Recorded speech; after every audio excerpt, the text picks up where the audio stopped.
क्या परमेश्वर की इच्छा है कि हमारी प्रार्थना को उत्तर मिले? क्या परमेश्वर हमारे प्रार्थना सुनता है और उसका जवाब देता है? ये बातों के ऊपर हम गौर कर रहे हैं। और पिछले हफ्ते से हमने एक महत्वपूर्ण श्रृंखला आरंभ की है जिसका नाम है प्रार्थना कैसे करें और उसके उत्तर कैसे प्राप्त करें। और ये श्रृंखला का आज का ये दूसरा भाग है और आज का शीर्षक है प्रार्थना के उत्तर मिलने की दूसरी आवश्यकता। प्रार्थना के उत्तर मिलने की दूसरी आवश्यकता।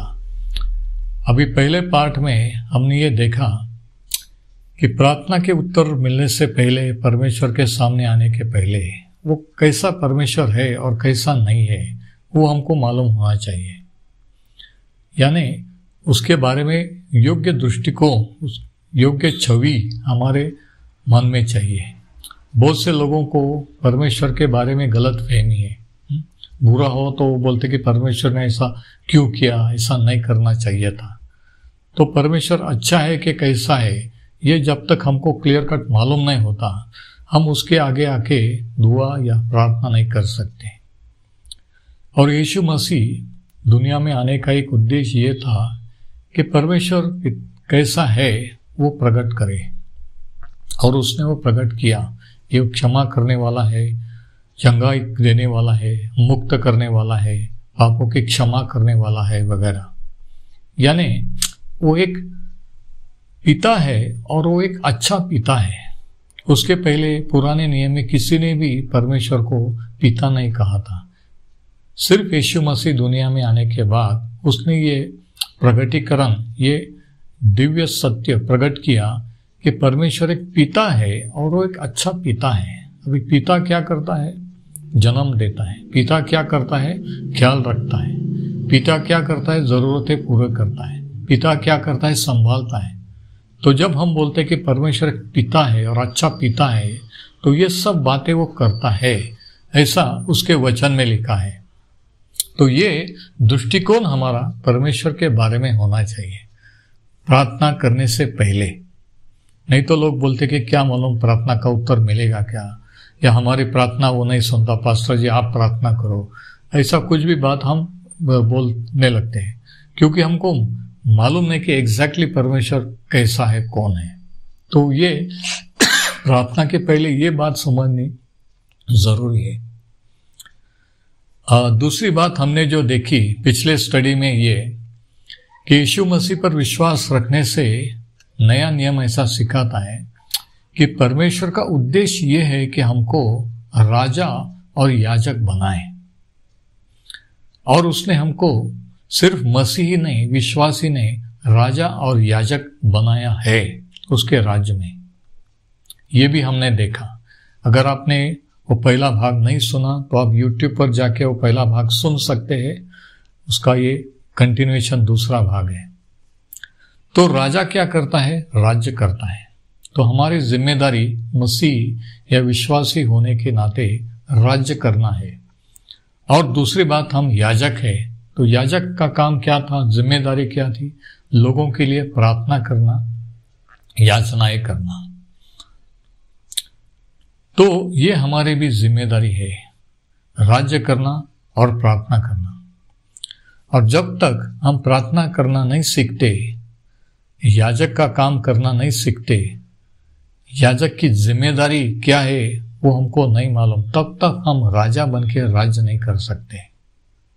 और जिन क्षेत्रों के लिए हम प्रार्थना करते हैं वही क्षेत्रों पर हम राज कर सकते हैं। परिवार के लिए करते हैं तो परिवार के ऊपर अपन राज करते हैं, और दूसरे बातों के लिए, कलीसिया के लिए तो जितने बातों के लिए हम प्रार्थना करते हैं उनके बातों पर हम राज करते हैं। और आज हम देखेंगे कि प्रार्थना के उत्तर मिलने से पहले प्रार्थना के लिए 4 मुख्य आवश्यकताएं हैं। परमेश्वर के सामने आने के लिए 4 मुख्य आवश्यकताएं हैं। पॉइंट लिख लीजिए, 4 मुख्य आवश्यकताएं। और उसकी पहली आवश्यकता आज हम देखने वाले हैं कि पहली आवश्यकता क्या है। इब्रानियों की पुस्तक उसका 5वां अध्याय और 7वीं आयत, इब्रानियों 5 और 7, उसमें ऐसा लिखा है, यीशु ने अपने मानव जीवन में आंसू बहा बहा कर उससे जो उन्हें मृत्यु से बचा सकता था उच्च स्वर में प्रार्थना एवं विनय की, और श्रद्धा के कारण उनकी प्रार्थना सुनी गई। प्रभु यीशु मसीह जब दुनिया में था तो उसका प्रार्थना जीवन कैसा था, वो कैसा प्रार्थना करता था, ये सुसमाचार में हमको नहीं, लेकिन यह मालूम पड़ता है कि उसका प्रेयर लाइफ कैसा था। और कैसा था? आंसू बहा बहा कर उच्च स्वर में वो प्रार्थना करता था। और परमेश्वर पिता ने उसकी प्रार्थना क्यों सुनी, वो बात इधर बताइए, जरा देखिए। उसके श्रद्धा के कारण उनकी प्रार्थना सुन ली गई। वो श्रद्धा जो शब्द है, वहां ओरिजिनल शब्द है पूरा समर्पण। सिर्फ उसकी पिता पर श्रद्धा ही नहीं थी, लेकिन उसका पूरा समर्पण था, पूरा दिल से। तो उसके पूरे समर्पण के कारण वो पिता के अधीन था। वो कहता था कि जो शब्द मैं बोलता हूं मेरे दिल से नहीं, मन से नहीं, जो पिता से मैं सुनता हूं वो बोलता हूं, जो मैं करता हूं पिता जो कहता वो करता हूं। वो पूरा पिता के अंडर अधीन में था, और इसके कारण परमेश्वर पिता ने उसकी प्रार्थना सुनी। ये हम यहां पर सीखते हैं। तो प्रभु यीशु मसीह के प्रार्थना का उत्तर मिलने का रहस्य क्या था, राज क्या था? ये था कि वो पिता के पूरे दिल से अधीन था।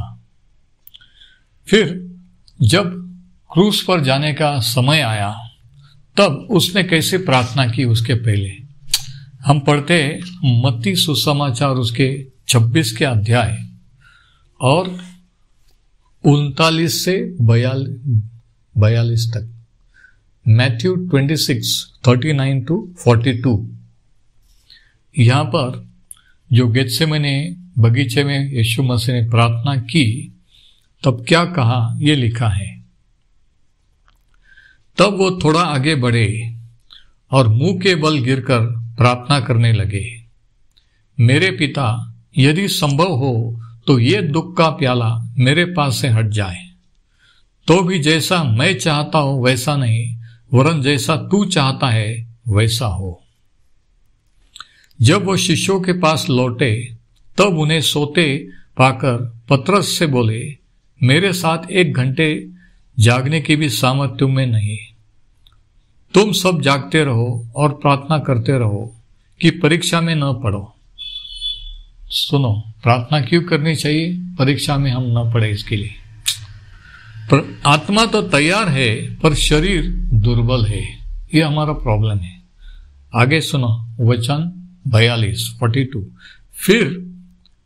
फिर दूसरी बार गए और ये प्रार्थना की, मेरे पिता, यदि ये प्याला मेरे पिए बिना नहीं हट सकता तो तेरी इच्छा पूरी हो। तो पूरा समर्पण यानी क्या? कि अपनी इच्छा को परमेश्वर की इच्छा के अधीन करना। मुझे ये चाहिए, मिलना ही चाहिए, कुछ भी हो, ऐसा नहीं। हमारी इच्छा परमेश्वर की इच्छा के अधीन का। मैं जो चाहता हूं वैसा नहीं, लेकिन आप जो चाहते हैं वो आपकी इच्छा पूरी हो, इसको कहते हैं पूरा समर्पण। तो यीशु मसीह का पूरा समर्पण परमेश्वर पिता के लिए था।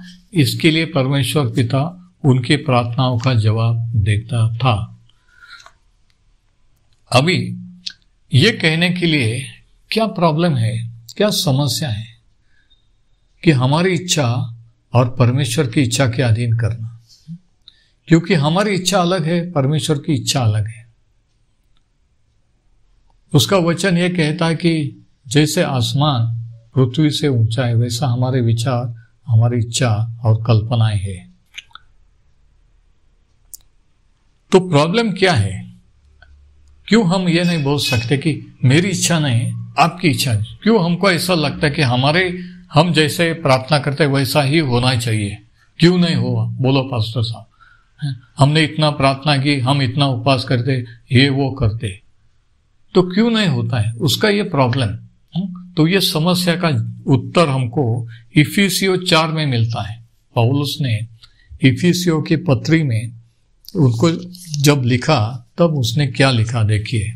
इफिसियों 4 और 22 से 24 तक वो कहता है कि तुम्हें अपना पुराना स्वभाव जो पुराने आचरण के अनुरूप है छोड़ देना चाहिए। यानी ये काम हमने करना है, परमेश्वर हमारे लिए नहीं करेगा। क्या करने का है कि अपना पुराना स्वभाव जो पुराने आचरण के अनुरूप है छोड़ देना चाहिए या त्याग देना चाहिए, क्योंकि वो भ्रम में डालने वाली दुर्वासनाओं से में पड़कर बिगड़ता जा रहा है। क्यों छोड़ना चाहिए पुराना स्वभाव जो आदम से आया? क्योंकि वो भ्रम में डालने वाली दुर्वासना से पड़कर बिगड़ता जा रहा है। वो पुराना स्वभाव हमको पाप में परमेश्वर से दूर लेके जाता है। इसके लिए वो स्वभाव को छोड़ देना चाहिए, त्याग देना चाहिए, उसकी इच्छाएं पूरी नहीं करनी चाहिए। ये बहुत इंपॉर्टेंट है। सुनो वचन 23, आत्मिक भावना से अपने मन को नया बनाओ। नया बनाओ यानी ये भी परमेश्वर नहीं करेगा, हमने करना है, आपने और हमने। देखो ऐसा नहीं कि सब कुछ उसके ऊपर छोड़ देने का उसकी इच्छा। कुछ बातें हमको भी करने के लिए कहा है, कुछ बातें परमेश्वर उसके वचन से आत्मा से करता है और बहुत बार हमको जो करना चाहिए हम उसको करने को बोलते हैं और ये गलत बात है। तो इधर दूसरी बात क्या है, आत्मिक भावना से अपने मन को नया बनाओ। और मन को नया कैसे बना सकते? जब हमारी सोच बदलती है, विचार बदलते हैं। और वो सोच विचार कैसे बदलती है? बार बार मोबाइल देखने से, टीवी देखने से नहीं, उसके वचन में रहने से, वचन पढ़ने से, वचन सुनने से हमारी सोच परमेश्वर की सोच के जैसे होने लगती है। तो ये काम हमको करना है। और वचन 24, इफिसियों 4:24 जरा देखिए, और वो नवीन स्वभाव धारण करो जिसकी रचना सच्ची धार्मिकता और पवित्रता के साथ परमेश्वर के अनुरूप हुई है। 2 बातें कही, पुराना स्वभाव निकाल डालो, छोड़ दो, और नया स्वभाव जो उत्पन्न किया है। नया स्वभाव कब उत्पन्न हुआ? जब हमारा उद्धार हुआ, जब हमने यीशु मसीह पर विश्वास रखा, तो नया स्वभाव उत्पन्न हुआ। कितने लोग सुन रहे हैं? पहले हमको अच्छा नहीं लगता था बाइबल पढ़ना, प्रार्थना करना, चर्च, लेकिन अचानक हमको अच्छा लगने लगा। क्यों? क्योंकि अंदर से कुछ हुआ, अंदर परमेश्वर ने नया स्वभाव उत्पन्न किया इसके लिए।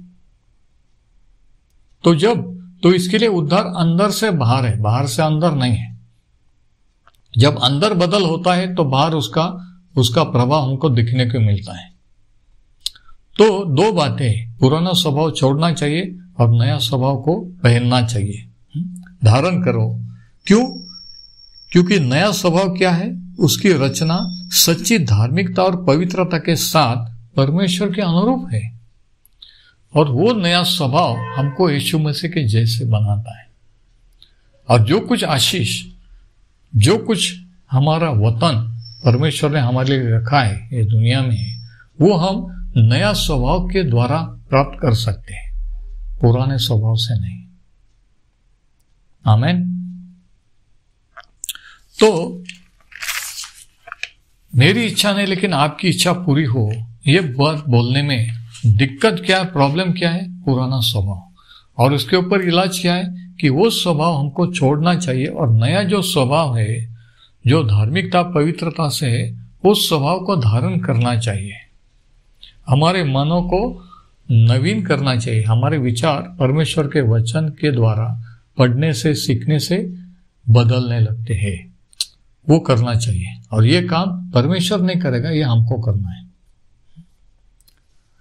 तो ये जो पुराना स्वभाव है वो बोलता है, वो ऐसे प्रार्थना करता है, मुझे ये चाहिए, मुझे वो चाहिए, मेरी इच्छा ये, मेरी इच्छा वो है।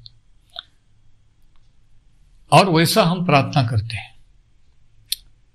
लेकिन जब हमको ये बात समझ में आती है कि पुराने स्वभाव से हमको परमेश्वर से नहीं मिल सकता, जब नए स्वभाव से हम प्रार्थना करते हैं तभी परमेश्वर सुनता है, तो हम नए स्वभाव से प्रार्थना करने लगते हैं। आमीन। फिर हम कहते हैं कि मेरी इच्छा नहीं, आपकी इच्छा पूरी हो। तो सब कुछ जो हमारे लिए रखा है वो नए स्वभाव से हमारा वतन हमको मिल सकता है। लेकिन प्रॉब्लम करने वाला कौन है? पुराना स्वभाव। तो सुनो, प्रॉब्लम बाहर दुनिया में तो है, लेकिन प्रॉब्लम अंदर भी है। तो उसके ऊपर हम नया स्वभाव से, हमको ये विश्वास होना चाहिए कि मुझ में परमेश्वर ने नया मनुष्यत्व, नया स्वभाव डाला है, जिसके द्वारा मैं पुराने स्वभाव पर जीत सकता हूं और परमेश्वर के मार्ग में चल सकता हूं, जैवन जीवन जी सकता हूं। अभी प्रार्थना का इससे क्या संबंध है? देखो, पुराना स्वभाव नया संबंध का। अगर परमेश्वर ने हमारी सब प्रार्थनाएं सुनी, जो पुराने स्वभाव से, जो हम चाहते होना चाहिए, हर बात हमारी इच्छा से दी, तो क्या होगा मालूम है क्या? पूरा दुनिया में एक बड़ा हाहाकार होगा, हैवॉक। उसका दो उदाहरण मैं आपको देना चाहता हूं, ध्यान से सुनिए। समझो एक बच्चे लोगों की पिकनिक जा रही है और वो ऐसा प्रार्थना कर रहे हैं कि हमारी पिकनिक जा रही है, प्रभु बारिश न आने दे, उस दिन बारिश ना हो।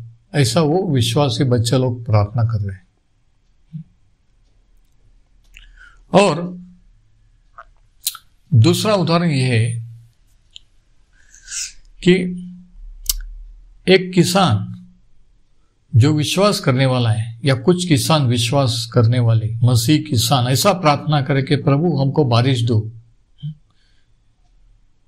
फसल उगानी है ना। अभी दोनों भी विश्वासी है, तो परमेश्वर किसकी प्रार्थना सुनेगा?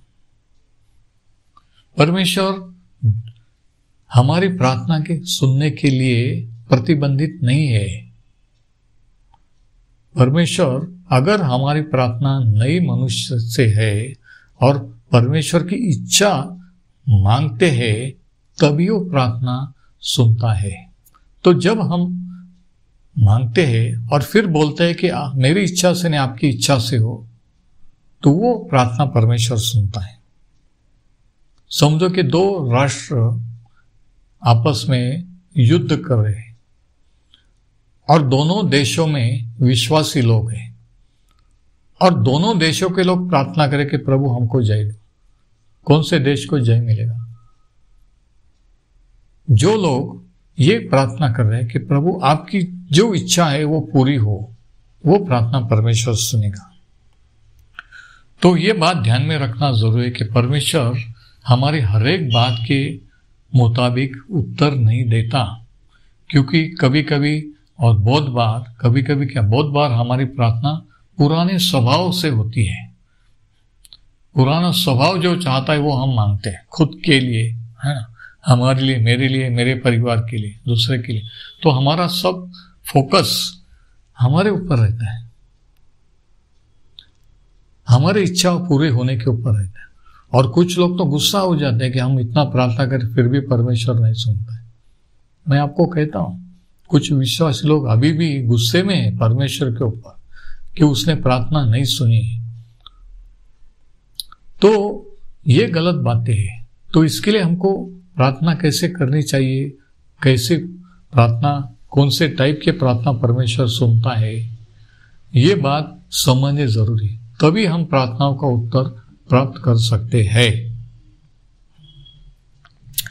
तो जब भी हम कुछ भी मांगते हैं प्रार्थना में, तो मांगने के बाद यह कहना चाहिए कि प्रभु ये मेरी इच्छा है, लेकिन फिर भी मेरी इच्छा नहीं, आपकी जो इच्छा है वो पूरी हो। हमारी इच्छा उसकी इच्छा के अधीन करनी चाहिए।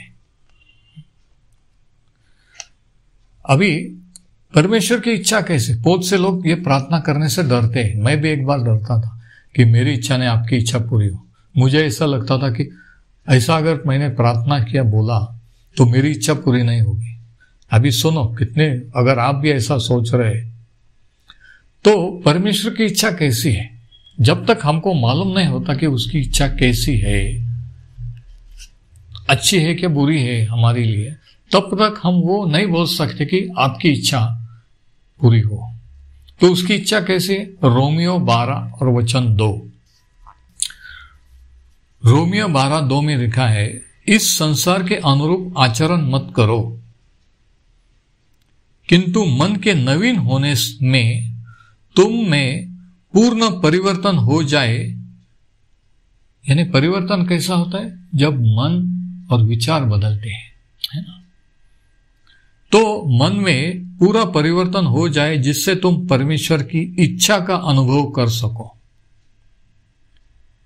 पुराना सोच, पुराने विचार से परमेश्वर के विचार हम नहीं समझ सकते, उसका वचन नहीं समझ सकते, प्रार्थना भी नहीं सकते।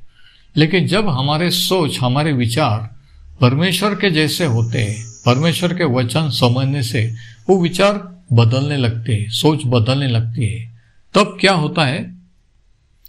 परमेश्वर की इच्छा का अनुभव कर सको, तब हम परमेश्वर की इच्छा समझने लगते हैं। आमीन। और वो इच्छा कैसी है? उसकी दृष्टि में वो इच्छा उत्तम, रुचिकर और पूर्ण क्या है? 3 बातें परमेश्वर की इच्छा कैसी है। 3 बातें। परमेश्वर की इच्छा हमेशा उत्तम है, बेस्ट, जो हम सोचते हैं, मांगते उससे भी कई गुना ज्यादा। दूसरी बात, उसकी इच्छा ग्रहणीय या रुचिकर है, जिसको हम समझ सकते हैं, ग्रहण सकते हैं। ऐसा नहीं कि मुझे क्या मालूम परमेश्वर की इच्छा क्या है, कोई मुझे बताओ प्रार्थना करके, नहीं, वो आप समझ सकते हैं, ग्रहणीय है, ग्रहण कर सकते हैं। और तीसरी बात, वो परिपूर्ण है, पूर्ण है, सिर्फ हमारे आत्मिक जीवन के लिए ही नहीं, हमारे इस दुनिया के जीवन के लिए भी, हमारे आर्थिक जीवन के लिए, शारीरिक जीवन के लिए, पारिवारिक जीवन के लिए, हर बात के, हर क्षेत्र के लिए वो इच्छा पूर्ण है। कितनी अच्छी बात है ना? तो ये जब हमको मालूम पड़ता है कि परमेश्वर की इच्छा उत्तम, रुचिकर और परिपूर्ण है, तभी हम खुले दिल से, आनंद से कह सकते हैं कि प्रभु मेरी इच्छा नहीं, आपकी इच्छा पूरी हो। और इसके लिए हमको 3 बातें याद रखनी है।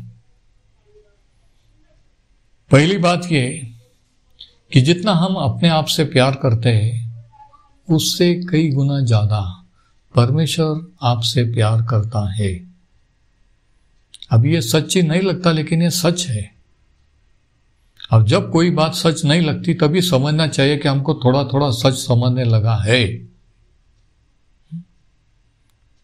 हमारा दिमाग ठिकाने पर आने लगा है, हमारे सोच सुधरने लगे हैं। तो पहली बात क्या कि जितना हम खुद से प्यार करते हैं, उससे ज्यादा परमेश्वर हमसे प्यार करता है। दूसरी बात ये, जितना हम खुद को समझते हैं, बहुत बार हम खुद को समझ भी नहीं पाते, लोगों का तो उससे ज्यादा परमेश्वर हमको समझता है। उसको हमारे बारे में सब मालूम है, क्या हो गया, क्या चल रहा है, और कल और 10 साल के बाद क्या होने वाला है, वो हमको समझ सकता है। लोग हमको नहीं समझ सकते, हमारी पत्नी पति नहीं समझ सकते, कई बार पास वाले नहीं, लेकिन परमेश्वर समझते। ये हमको दूसरी बात समझनी चाहिए कि वो हमको समझ सकता है, वो हमारे पर प्यार करता है। और तीसरी बात क्या कि जो हमारे लिए उत्तम है, वो हमारे से ज्यादा उसको मालूम है, क्योंकि वो हमारा बनाने वाला है। हम उसको सलाह नहीं दे सकते कि ये करो वो करो। बहुत लोगों की प्रार्थना सुनो, वो सलाह की प्रार्थना है कि आप ये कीजिए वो कीजिए। परमेश्वर ने क्या करना चाहिए वो उसको मत बोलो, आपने क्या करना चाहिए वो उससे सुनो। तो ऐसी प्रार्थना अगर आप करते आ रहे हैं, तो आज से वो स्टॉप करके रुक जाओ और आज से अपनी प्रार्थना चेंज करो, बदल दो। उससे माफी मांगो कि परमेश्वर, मैं आपसे, परमेश्वर पिता, मैं आपको क्या करना चाहिए, आपको सलाह नहीं दूंगा, मैं आपसे सलाह लूंगा। आप मुझे बताइए मैंने क्या करना चाहिए। आमीन। अभी ये सब समझने के बाद मेरा सवाल आपसे यह है कि क्या आप अभी कह सकते हैं कि मेरी इच्छा नहीं, आपकी इच्छा पूरी हो, मैं मेरी इच्छा आपके अधीन करना चाहता हूं। जब हम ये करते हैं तो ये दूसरी ये पहली आवश्यकता हम पूरी करते हैं कि जिससे परमेश्वर हमारे प्रार्थना के उत्तर देता है।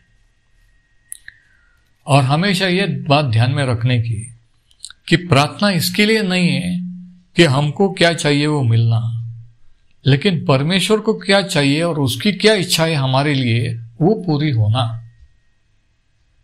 फिर एक बात मैं दोहराता हूं, प्रार्थना इसके लिए नहीं कि हमको क्या चाहिए वो मिलना, लेकिन परमेश्वर क्या चाहता है हमारे लिए वो हमारे जीवन में या हमारे द्वारा पूरी होना। हम एक इंस्ट्रूमेंट है कि परमेश्वर की योजना, परमेश्वर की इच्छा दुनिया में पूरी होने के लिए हमारे द्वारा। इसके लिए प्रार्थना है। आजकल लोगों को प्रार्थना है, कुछ प्रॉब्लम हो गया प्रार्थना करो, बीमार हो गए प्रार्थना करो।